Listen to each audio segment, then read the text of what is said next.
Well, hey, good morning, church. My name is Aaron Cotton, and I'm the family discipleship pastor here at the Grove. And if we haven't said we miss seeing you, miss being present with you, but we're also grateful that we get to have technology. We are literally bringing the gospel into living rooms at one household at a time if you're tuning in. So if you have been tuning in with us, we've been going through the book of Proverbs this summer, and it's entitled Word to the Wise. And it's been really unique for the past few weeks because we've actually had different voices speaking on wisdom. And if you know anything about wisdom, wisdom comes from multiple people, multiple voices as we center ourselves on the Word and as we think about what the Word says. And so this morning, we're going to be diving in to Proverbs chapter 26 to see how we use our words. A few weeks ago, I went to Kroger to buy some chicken. And I love Kroger because if you go into one of the sections, there's a section called the Manager Special. You get discounted on some meat. And so I went to Kroger, grabbed some meat, got a good deal on it, came home, marinated that junk, put some seasoning on it, like Tony Sachery, salt, pepper, even a little dash of garlic powder. Got that going on in the fridge, sitting for days, all right? And in my household, we have to schedule this thing out when we barbecue, all right? Grill's got to get hot, kids got to be distracted. I go to cook. I cook that thing perfectly because it's really easy to overcook chicken, in case you didn't know that. There's a certain art to do chicken where it's juicy and it cuts like butter, right? I got my thermometer and everything. I take it off the grill. I lay it on the counter. I'm cutting it. It looks delicious. I got grill marks on it. Didn't play with it too much on the grill. I got the streaks on there.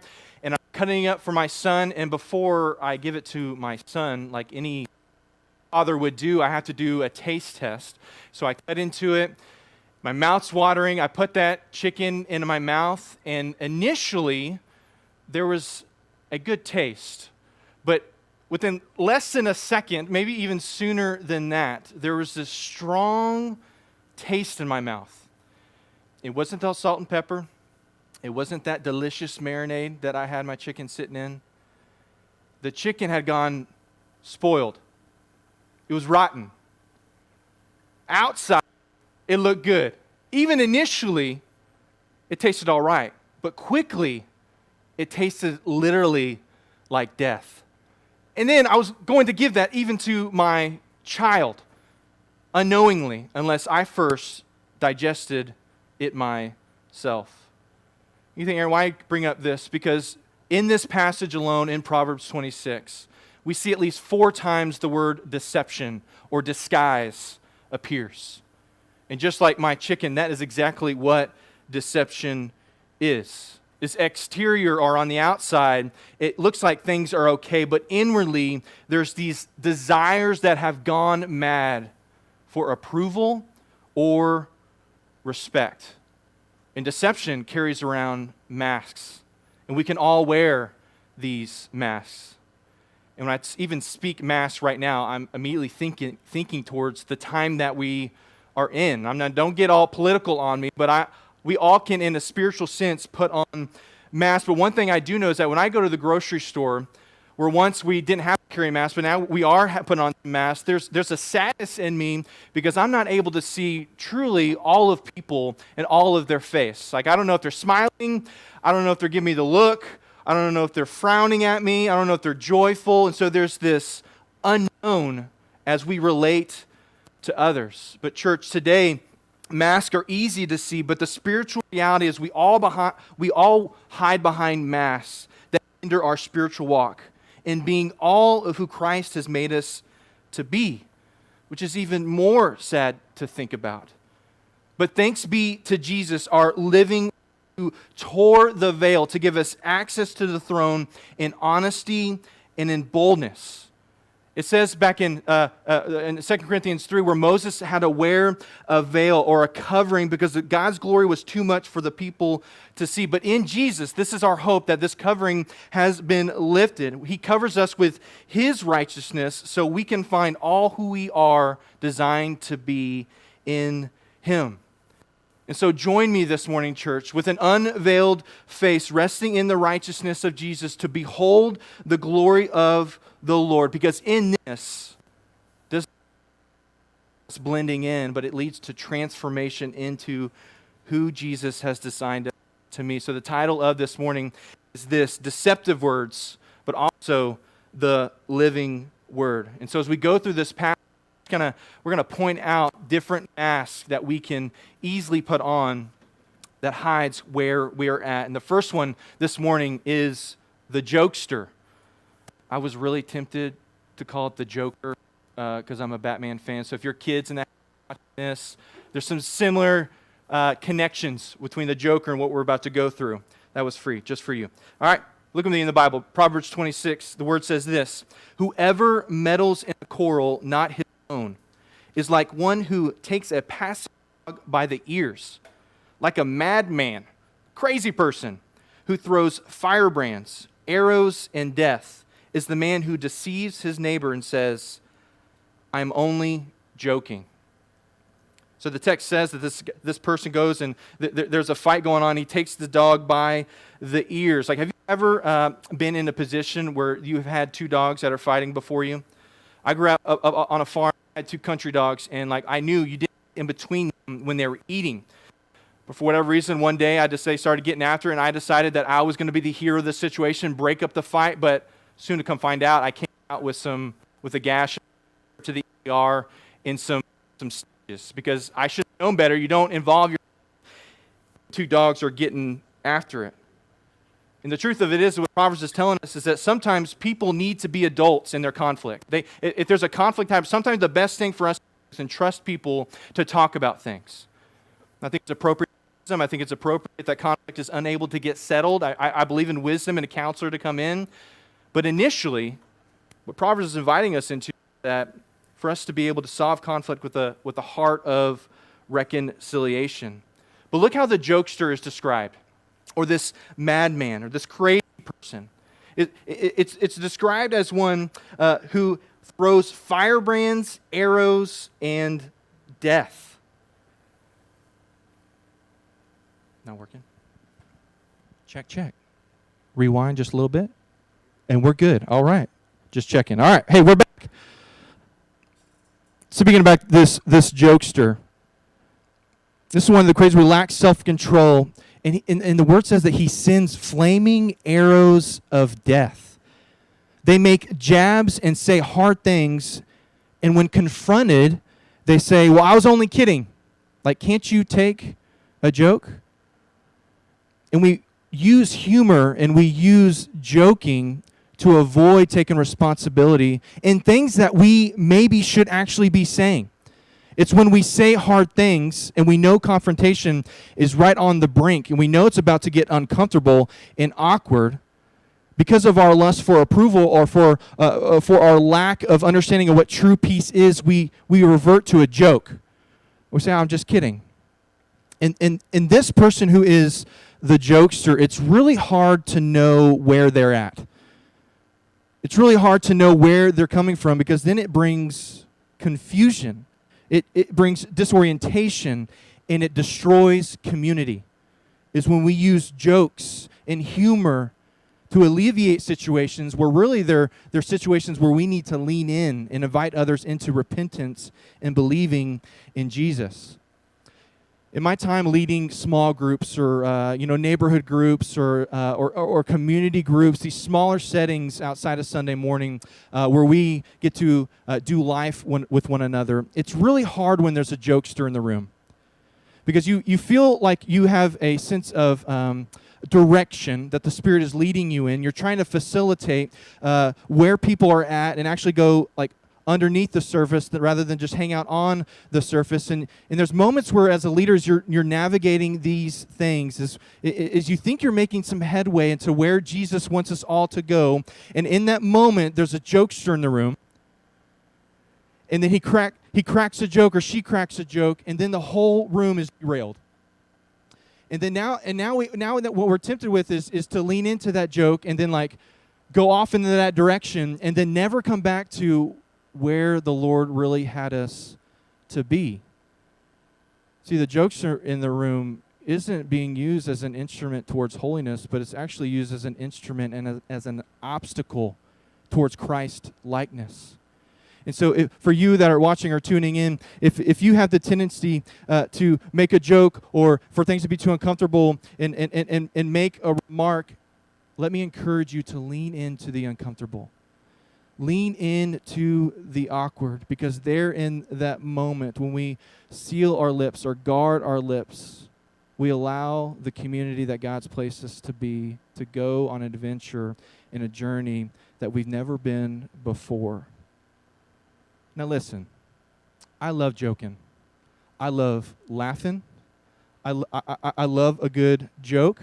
Ecclesiastes 3 says there's a time to laugh and there's a time to weep. However, it's a matter of timing whether or not it will help the relationship or hinder it. What we joke about and the timing of it shows the character in the community we belong to. So church, let me ask you a question. The question is this. So what are some things we laugh at or joke about? Is it Christ-like humor or is it crude humor? Christ-like humor builds up community, while crude humor downplays sin and distorts our view of God.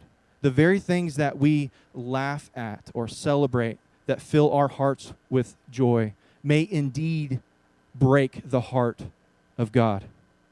Just because everyone else is laughing doesn't mean that it's necessarily good. And one of the things that is going to be difficult for me to talk about, but I feel like the Lord has led me in this direction. One of the most tangible ways we can use humor that destructs or destroys community can be sarcasm. Now listen, sarcasm is like second nature for me. But here's the deal. If I'm not aware of how I use my words and how I joke, it will not include others but exclude them, and it will bring confusion. I mean, sarcasm literally defined as this: the use of irony to ridicule or convey contempt. There's a TV show that came out a few years back in 2004 called House. And I began to watch that during that time and became glued because I was so intrigued by this character who was a doctor who was given cases that no one else could be able to solve. But the only dilemma is that though he was saving lives, the way in which he went about it was wrong. And it was crude. I mean, the guy was brilliant. And a lot of us laughed at it. But in the end, if you look at the character of House, it's really sad. Because this character, if you notice in the season, if you watch it, his character spirals downward into the mess. Though he is the best doctor in the world, he is isolated and he is unknown. And he won't allow people to get too close, so therefore he sabotages relationships and acts out through his words and actions to create distance. I mean, this is what deception does. It puts on a mask. It pushes people out while the true self is never known or experienced. In church, this disconnect between the outer self and the inward reality drives the soul to despair, depression, or even worse. And so we're talking about words this morning, but in reality we're talking about who are you really? Who are you and what mask are we wearing? Because here's our hope. Jesus, as our living word, invites us to be honest and lay down our mask and our shallow words to find all who we are in him. If you are in Jesus this morning, then you can live what he says about you in his word rather than projecting jokes that keep you from ever being known. We were created to be known by God and to be known by others. This is where healing and unity is found as we follow our good shepherd and invite him to shepherd the hidden places of our hearts. So not only see we see in the text, we see a jokester, but secondly, we see a whisperer or a gossiper. Look with me in the word, Proverbs 26. For lack of wood, the fire goes out, and where there is no whisperer, quarreling ceases. As charcoal to hot embers and wood to fire, so is a quarrelsome man for kindling strife. The words of a whisper are like delicious morsels. They're delicious. They're delicate. See the words of Proverbs? They go down into the inner parts of the body, nice and smooth. These aren't just like, like eating salad and kale. Like, this is like delicious stuff, right? What do you do with salad and kale? You dump some ranch on it because that's delicious. Listen, so just as wood is used to fuel a fire, listen, so gossip, words of a whisper stirs up hostility. And if there's no firewood left, the fire will die. And in the same way, if there are no people who circulate talk that hurts others, then strife ceases. Proverbs 16:28 says, a dishonest man spreads strife, and a whisperer separates close friends. See this whisper who circulates talk about others? It prevents us from actually being close friends. Yes, there's forgiveness. Yes, there's reconciliation. However, there are consequences when we slander others. There's an element of trust that has been broken in a wound that takes time to heal. But here's the truth, y'all. Here lies the problem, is our flesh eats up gossip. We love it. Our sinful nature thrives off of it, to be in the know, and in the process of excluding others that destroys community.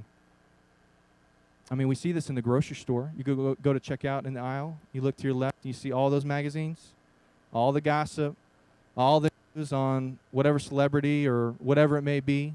And literally, y'all, this is how real Proverbs is and how the Bible is so relevant and available to us. We've got gossip magazines here, and then what do you have right next to the magazines?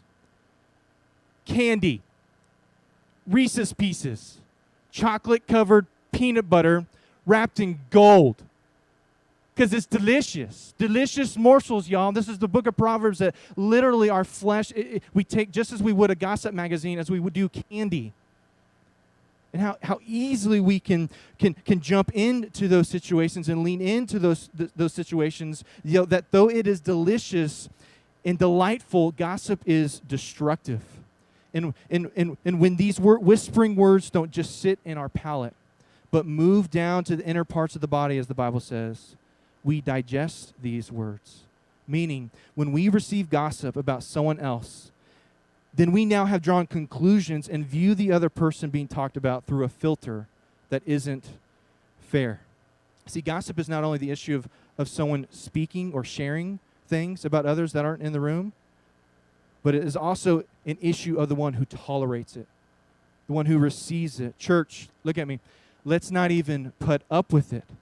If someone comes to you with an issue about another person, please direct that individual to the person they have an issue with.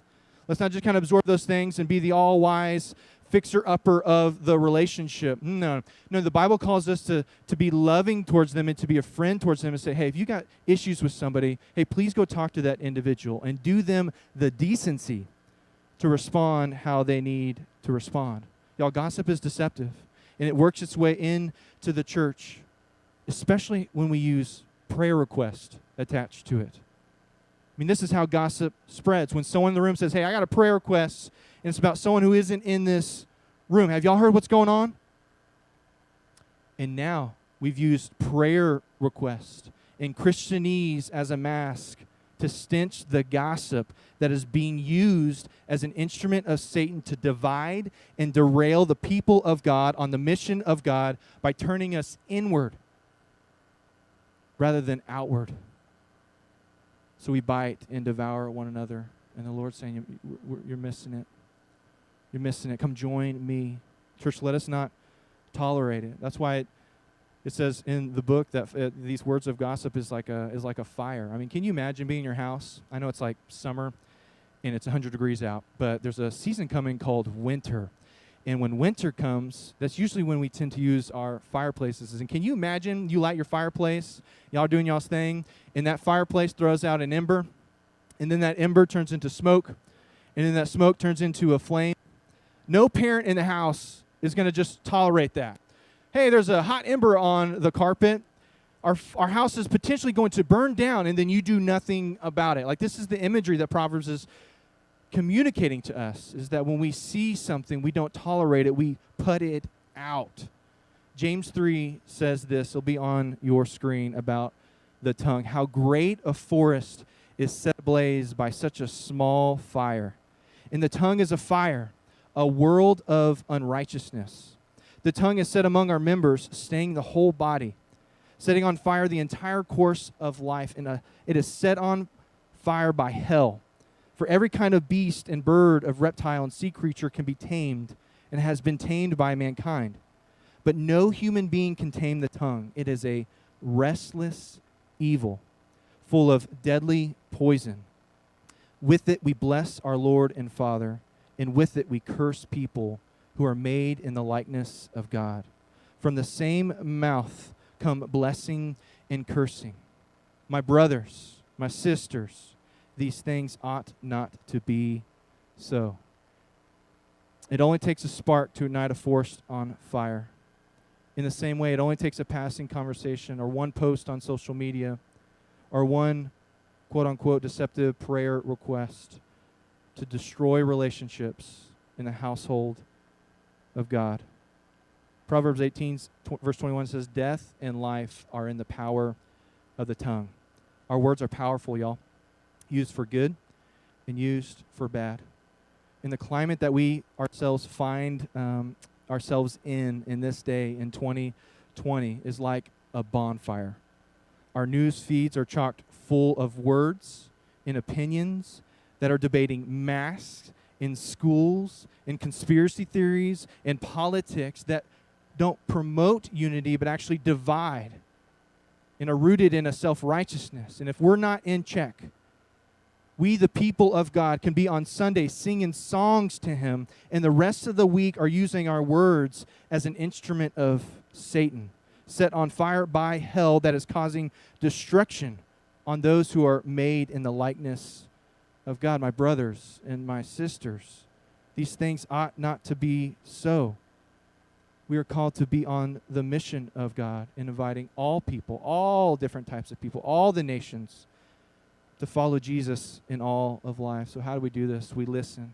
We listen to Jesus ultimately, and we listen to others.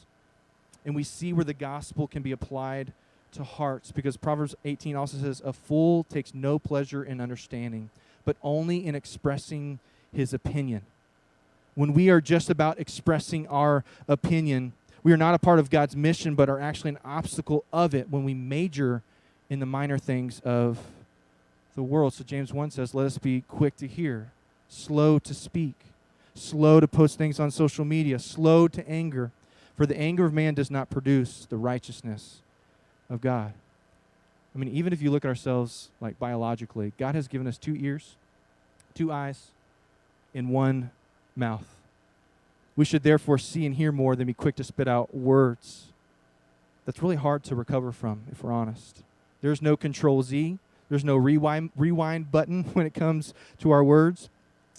Because of this, let us be a people who are quick to listen to Jesus, then to others, and not draw conclusions before they finish their sentence. Let me ask you a question in all this. Is why do you have such a strong desire to be heard or to be in the know with people? Could it be that there's a deep down lust for approval or respect that is fueling your pride? We need time with Jesus. We need to be alone with Jesus. We need to listen to Him and get our desires met in Him, because if not, we'll use people and a platform to give us what only could be made available in Him. So lastly, we got the jokester. We got this whisperer. And our third one is the sweet talker. Look with me in Proverbs 26, verse 23. Like the glaze covering an earthen vessel are fervent, emotionally passionate lips with an evil heart. Whoever hates or disguises himself with his lips and harbors deceit in his heart. When he speaks graciously, believe him not, for there are 7 abominations in his heart. Though his hatred be covered with deception, his wickedness will be exposed in the assembly. So like this sweet talker, this person is the nice one who tells others what they want to hear while neglecting what others need to actually hear from them. They use their kind and gracious words to disguise their dishonesty and their evil heart. And the writer, look here, he gives us an image of a cheap pottery that is covered with silver. On the outside of this thing, it looks expensive, but in reality, it's cheap material. I mean, y'all have experienced this. Y'all have experienced, well, maybe it's just me. I'll speak from my own experience. Like, there's a time in my life where I bought a necklace, and I began to wear that thing and think how good I was looking. And over time, what I thought I was getting a good deal on, right? Over time, through sweat and I guess the acid in my skin, my necklace started to turn green. And so just like I had some good friends in my day, they were calling me Swamp Thing because I was literally looked like there was something like algae growing on my neck because the necklace was fake. It was a counterfeit. It wasn't the real deal. And it's the same way with the smooth talker. Like outwardly it looks okay. And outwardly they're using kind words. But the reality is that on the inside they're harboring bitterness in their heart. You see, if we're not honest with ourselves and others, we can use niceness as a mask to cover our perverted need to be liked and admired. And if your life is driven by approval outside of Jesus, then you will no longer be serving others, but you'll be primarily serving yourself. In your effort to uphold an image that others are impressed with, you become more disconnected from the self God has created you to be. So though outwardly you put on a smile and you buff people up with affirmation, there lies in the heart an altar where Jesus has been dethroned, and there's a worship of only yourself. And we default to this shallow kindness at times because we don't want to hurt people. We don't want to cause unnecessary conflict. But true kindness is not only in extending words of compassion, but also in saying hard things with the goal to be reconciled. When we use niceness to avoid conflict, we attempt to fabricate our own peace that makes relationships inauthentic. The kindness of Jesus calls us to be honest, that is truly loving, even if it isn't always nice. Proverbs 27, verse 5 says this: better is open rebuke than hidden love. Faithful are the wounds of a friend, and profuse are the kisses of an enemy. You want to be a good friend? To be a true, faithful friend means we say hard and wounding things from a place of genuine love in order for Christ to be formed in them and in us. I mean, have you ever been in that situation where you're talking to somebody and you have an issue with them? And like sometimes we go into those conversations like, okay, I need to say this to them. And you get in that moment, the conversation starts happening, like the kids get into the mix, or distractions start happening, or, it's not just the right timing. I guess I'll just wait on this a little bit. And then what can happen is we'll just save it for another day.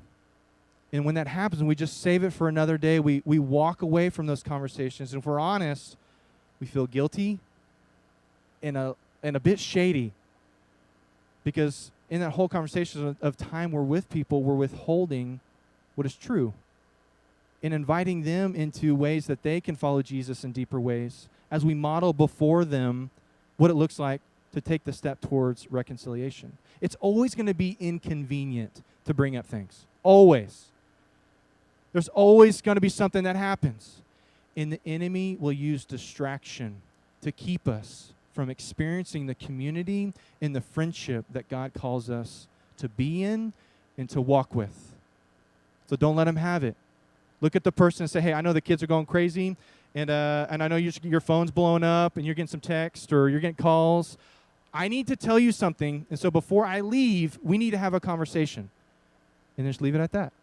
So that person knows, hey, we got to come back around to this, because ultimately the gospel is at stake. Because if we're not linked up, if we're not in sync, then the mission of God is at stake. Randy Alcorn writes this. He says, we've been schooled that it's inappropriate to say anything negative. Being a good witness once meant faithfully representing Christ, even when it meant being unpopular. Now it means making people like us. We've redefined Christ-like to mean nice. And one of the ways that we see this in our culture, y'all remember the show? It's probably still going on. Actually, I'm pretty certain it is actually still going on. You can tell how much I watch this show, but there's a show called American Idol. And I remember back in the day, they probably still do this, but they would show videos of people that make it in front of the panel that were awful. They were so bad. And yet there was this mockery that happened. So we would like put these people on the platform, and then we would laugh at them. And I would be sad for them, but my sadness would turn into anger when I thought about their family and their friends who never said anything to them. Brother, sister, I know you have a desire to sing, but you can't sing. I love you too much not to say something. I mean, did they all get together and conspire with one another in this deception of, they're okay. I mean, they're not that bad. I mean, surely they'll make it to the first round. No.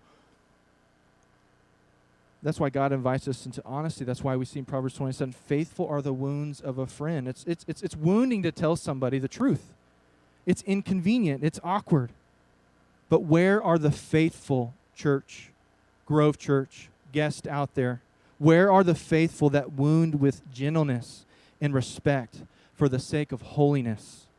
When we default to smiles and silence, we're opting out of the Spirit's work in us for the betterment of the church. I mean, this is why it says there in the text, wickedness or flimsy, shallow sweetness is exposed in the assembly.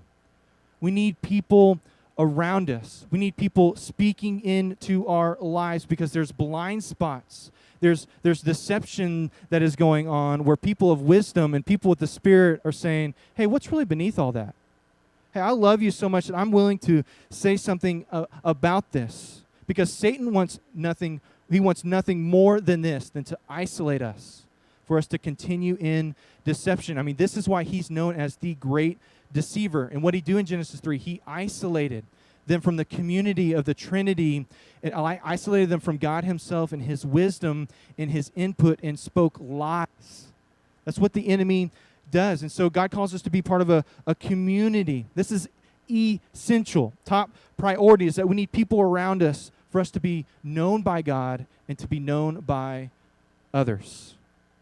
So yes, we're to belong to community, but also for the person who is in community, we create a safe place where people are able to put down their mask and to be who they really are, because they know judgment isn't coming. But they know an invitation to experiencing Jesus on a deeper level is going to be made. An unhindered joy when we lay down our mask to follow after him. Are we creating that safe place, church? Are we in that community? Are we in that room? Are we on that Zoom call? Creating that safe place where judgment isn't coming? Because we see that in Genesis 3. God doesn't come with initial judgment. He comes with the question. The question was, where are you? And then he comes with the promise, is that we would give people Jesus, our best and greater wounding friend, who was wounded for us. He was pierced for our transgressions. The punishment that brought us peace was on him. And so by his wounds we are healed. And since we're healed people, let's create that healing and safe place, which I know, y'all, like we're in a time right now where I was talking about this with our team earlier. It's like, man, we're called to be in community. But with Corona and the times that we find ourselves in, and being socially distanced at a safe distance or whatever it you may be, that community is hard, and community looks different. But listen, just because we're in a pandemic doesn't mean that we neglect the spiritual disciplines God has called us to exercise our faith. So I know Zoom is inconvenient. I know being on your screen, not cool. I know being on your phone or FaceTiming, not your thing. But let us not continue in this season isolated and alone, because that's exactly where the enemy wants us. And when we get involved in community, when we actually embrace this fact, it means we do things that are uncomfortable. We do things that are risky, like put ourselves in front of a screen to engage with others. So I know it's hard to connect right now. I know it is. We got neighborhood groups that are going on. We got growth groups that are going on, all the while being safe and being obedient to what God has called us to do and to be in community with. We need it. We need people around us to remind us that we're not alone. We have deceptive words, but we also have this living word, is where we have failed miserably in our words. Jesus, as the word, restores that which is broken. I mean, John 1 says he put on flesh and he dwelt among us, and we have seen his glory, glory as the only Son from the Father, full of grace and full of truth. And this word, this logos, he's a person who left heaven, put on flesh, and he moved towards our mess. I mean, Jesus paid the penalty of our perverted hearts and our deceptive words on the cross and rose to life for us to speak life in a hopeless and dying in a dying world. So before we speak these words, Jesus invites us to connect with him. That's why in Matthew 6, don't be like the hypocrites who stand on their platforms, who offer prayers up in order to be seen by others. You see, church, I wonder what it looked like this week to actually practice a presence with Jesus in secret. Not on your phone, not Facebooking about it, not getting that cool pic on Instagram and highlighting some color out there that showing you have a coffee mug or you got scriptures in front of you. What would it look like to truly be alone with Jesus and allow him to speak his words into your heart? Because if that doesn't happen, words are going to fly out of you that don't build up the kingdom. They're going to destroy the kingdom. And there's going to be this temptation to make much of your own image rather than leaning into the image of Jesus. What does it look like to practice presence with Jesus? I'll close with these words. Jesus says this about you. For the one who wears a mask, for the one who struggles with deception, yep, for the one who walks around using their words to mask what's going on in the heart, this is what Jesus says about you. You are the salt of the earth. You are the light of the world. Therefore, let your speech always be gracious, seasoned with salt, so that you may know how you ought to answer each person. You know the thing about salt? Not only is it good, but it adds flavor. It preserves. Salt also heals, even though it may sting. So according to the Bible, unlike what your teenager may be saying, is that being salty is a good thing. This is what Jesus calls us to do, to be the light and salt of the world, for our words to be seasoned, to add flavor. That when people get around us and we use words, there ought to be a spiciness in the conversation. Not being someone who you aren't created to be, but being you, being who God's designed you to be. If you're an introvert, you're an introvert. But sometimes we got to use our mouths as introverts. We got to open up our mouths, and or extroverts. Maybe don't be too loud. Listen. Wherever you're at on that spectrum, we still use our words with people to be a blessing, ultimately with the gospel. And so we listen to Jesus, we listen to them, and we see how the gospel, this living word, applies directly to their hearts. This is who we are as a church. Not to walk in deception, but in freedom. Let me pray, and we'll continue out in some song. Lord, we need you. We need your words. We need your presence, God. God, we need to be alone with you. We need to be still before you. And that's really hard. But I know when Moses was in the Exodus, when it was really easy for him to conjure up some type of movement, you call him to be still, and you reminded Moses and you remind us that you fight for us. You fight for our hearts. You fight for our words. And so, God, I pray that we would get friends around us that fight for us, that don't just buff us up with affirmation or tell us nice things while they're holding something within their heart. Let us be a faithful friend. Let us not tolerate gossip. And let us use our humor and our joking that builds the kingdom up rather than tears it down. We are your instruments. God, for your glory, for our good, would you help us? We love you. In your name I pray. Amen.